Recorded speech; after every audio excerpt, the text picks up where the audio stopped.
Samson Raja Ungu Seleng adalah sederet nama yang singkat, padat, dan gampang diingat.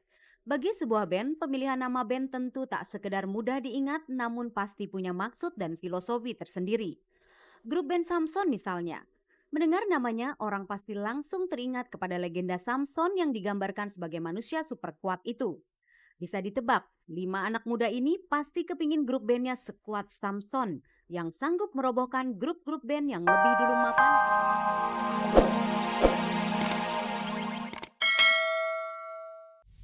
Selamat pagi pemirsa, selamat bergabung kembali dengan Gospot.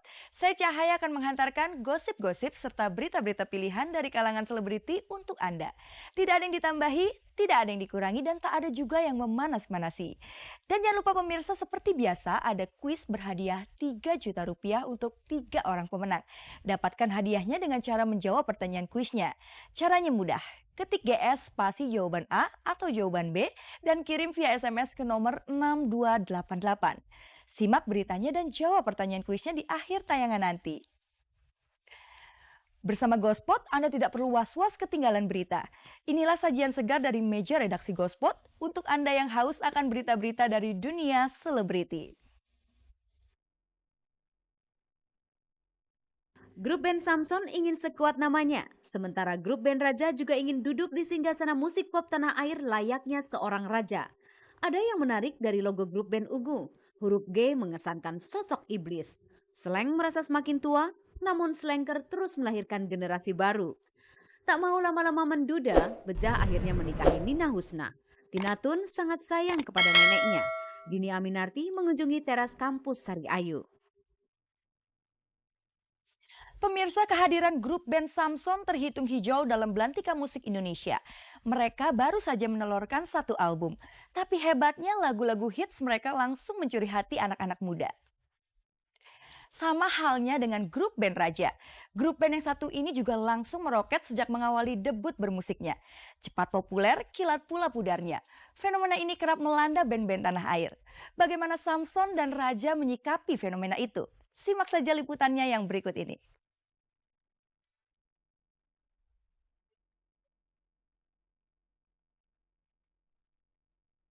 Samson Raja Ungu Seleng adalah sederet nama yang singkat, padat, dan gampang diingat. Bagi sebuah band, pemilihan nama band tentu tak sekedar mudah diingat, namun pasti punya maksud dan filosofi tersendiri. Grup band Samson misalnya. Mendengar namanya, orang pasti langsung teringat kepada legenda Samson yang digambarkan sebagai manusia super kuat itu. Bisa ditebak, 5 anak muda ini pasti kepingin grup bandnya sekuat Samson yang sanggup merobohkan grup-grup band yang lebih dulu mapan dalam industri musik tanah air. Samson juga terbentuk tuh waktu itu kita ke puncak brainstorming, namanya sendiri itu terbentuk waktu kita pergi ke puncak bikin lagu. Kebetulan gue main drum rusuh banget. Nah terus anak-anak teriak, nggak tahu kenapa teriaknya bukan Mustang, bukan Mamang, bukan Gladiator, bukan Hercules, tapi teriaknya Samson. Teriaknya Samson. Jadi ya semenjak itu orang yang rusuh dipanggil Samson di antara kita berlima ini. Wah seru juga nih kalau nama kita Samson. Kita bangga nama itu. Kita bangga dengan nama itu. Gak ada kesan norak sama sekali. Samson memang belum jadi band terkuat, namun kehadirannya tak boleh dilirik sebelah mata. Sekali muncul nama Samson langsung melejit dalam belantika musik Indonesia. Bisa dibilang Samson kelewat cepat naik, namun semoga saja tidak langsung jatuh terjerembab. Penyakit lama band Indonesia adalah gampang naik, gampang pula turun karena cepat puat. Sejujurnya memang sempat ada kekhawatiran itu. Kenapa sampai sebegitu cepatnya gitu kan ya. Jadi ya yang kayak tadi saya udah bilang, jadi mungkin, cuma bersyukur yang bisa kita lakukan dan mempertanggungjawabkan segala sesuatu yang udah diberikan olehnya gitu. Jadi, nggak ada pernah kata terlalu cepat gitu. Jadi yang ada tuh kata, bagaimana kita melewati dengan baik sesuatu yang udah diberikan. Samson punya modal kuat untuk jadi band besar Indonesia. Tampang oke, musik easy listening, dan tak kalah penting mau terus belajar. Termasuk belajar kepada band-band yang lebih dulu bersinar. Itulah modal Samson untuk jadi band yang perkasa dan legendaris. Saya punya 3 album Peter Pan, tiga-tiga punya. Saya Ungu waktu zamannya masih kompilasi saya punya albumnya. Jadi ya kayak tadi saya udah bilang, perbedaan umur tuh nggak menjadi batasan gitu. Jadi, selama mereka bisa menjadi motivator untuk kita, kita akan termotivasi oleh mereka gitu. Jadi intinya ya, mereka tetap suat eee, sosok panut sosok panutan lah buat kita gitu. Dulu-dulu kita nggak pernah nyangka kan sampai kayak begini gitu, maksudnya kita harus menghibur orang sampai sepadat ini gitu. Jadi kita nggak pernah nyangka. Jadi terkadang fisik nggak bisa bohong gitu. Jadi ya kita jatuh-jatuh juga gitu karena kan ada limitasinya. Cuma kita nggak berhasil nembus batas limitasi tersebut. Akhirnya itu kita jatuh gitu. Kita nggak sekuat Samsung sesungguhnya. Secara fisik. Mudah-mudahan di dunia musik kita bisa sekuat Samsung dan jadi legenda gitu. 4 anak muda ini juga sedang merintis jalan untuk merajai musik pop tanah air. Siapa lagi kalau bukan grup band Raja? Beda dengan Samson yang meraih popularitas dalam waktu singkat, Raja justru meraihnya lewat perjuangan yang sangat lama dan kadang menyakitkan.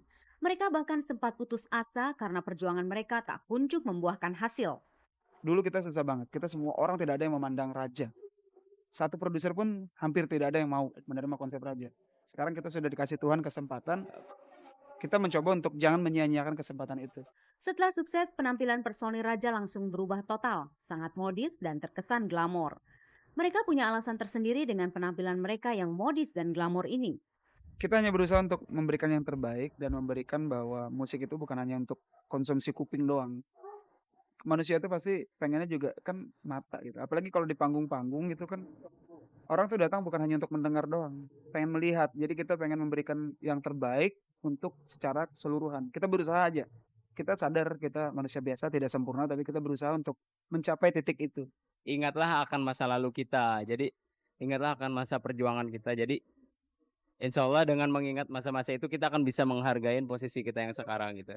Ian Kasela dan teman-temannya kini telah meraup sukses yang dulu mereka impikan. Tak sia-sia mereka memilih nama Raja. Impian mereka untuk merajai industri musik tanah air semakin mendekati kenyataan. Itu adalah sebagian dari filosofi kita memilih nama Raja. Kita berharap bisa besar seperti nama itu sendiri. Sampai saat ini kita masih berharap mudah-mudahan kita menjadi salah satu band yang besar.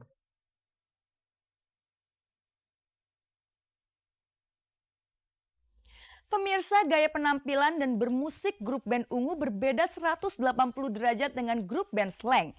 Jika Slank identik dengan selengeannya, sedangkan Ungu punya pembawaan yang kalem. Untuk soal penggemar, Ungu boleh aja minder dengan Slank yang sudah punya fans fanatik bernama Slankers. Tapi soal perjuangan dan kegigihan, Ungu pantas mendapat anjungan jempol. Mengapa ya pemirsa bisa demikian? Kita simak saja beritanya yang berikut ini.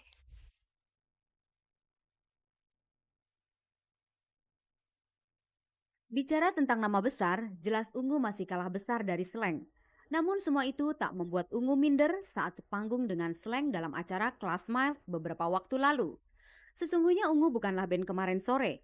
Ungu sudah berdiri sejak tahun 1996. Hanya saja Ungu baru mendapatkan hokinya pada album ketiga berjudul Melayang dengan lagu andalan Demi Waktu. Padahal lagu tersebut sudah tercipta dalam proses pengerjaan album sebelumnya. Lirik gue juga nggak tahu dari mana itu lirik datang, pokoknya pas jadi lagu itu gue juga heran kok bisa nulis lagu kayak gini. Kayaknya emang itu lagu bisa dikata mujizat buat kita ya. Itu bisa dikata salah satu berkah juga buat perjalanan Ungu, biar kata orang kita nggak tenggelam. Belum tentu lagu Demi Waktu ini keluar di tahun yang lalu terus lagu ini bisa meroket kayak gini, belum tentu. Semua bukan cuman masalahnya kita berada di titik sekarang ini bukan karena lagu itu. Itu yang harus ditegaskan, bukan karena lagu itu, karena mungkin ini hasil dari kerja keras kita, kerja keras label kita, dan buah dari kesabaran. Kesabaran dan pengorbanan itulah yang membawa Ungu pada titik yang mereka capai sekarang ini. Ungu sudah menjelma jadi grup band yang patut diperhitungkan. Kita benar-benar berkarir di sini, jadi bahkan sampai saya sendiri juga kuliah juga nggak lanjut gitu ya untuk musik. Enda dengan SH-nya bisa jadi lawyer hebat sekarang misalnya. Pasya kalau nulisin sekolah mungkin udah jadi sarjana hebat sekarang. Cuman kan yang kita komit di sini ya itu ntar dulu gitu. Jadi itu jadi nggak jadi gitu kan. Jadi alhamdulillah apapun yang kita korbankan kemarin rasanya pelan-pelan sudah ada hasilnya. Di luar musik, sosok penampilan Ungu sangat jauh dari kesan garang, sangat alim bahkan.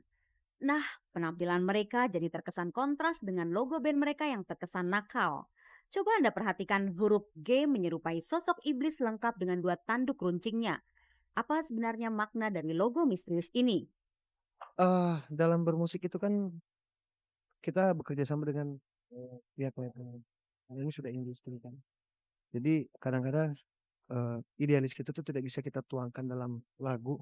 Jadi kita coba tuangkan dalam apa ya, kenapa nggak di logo.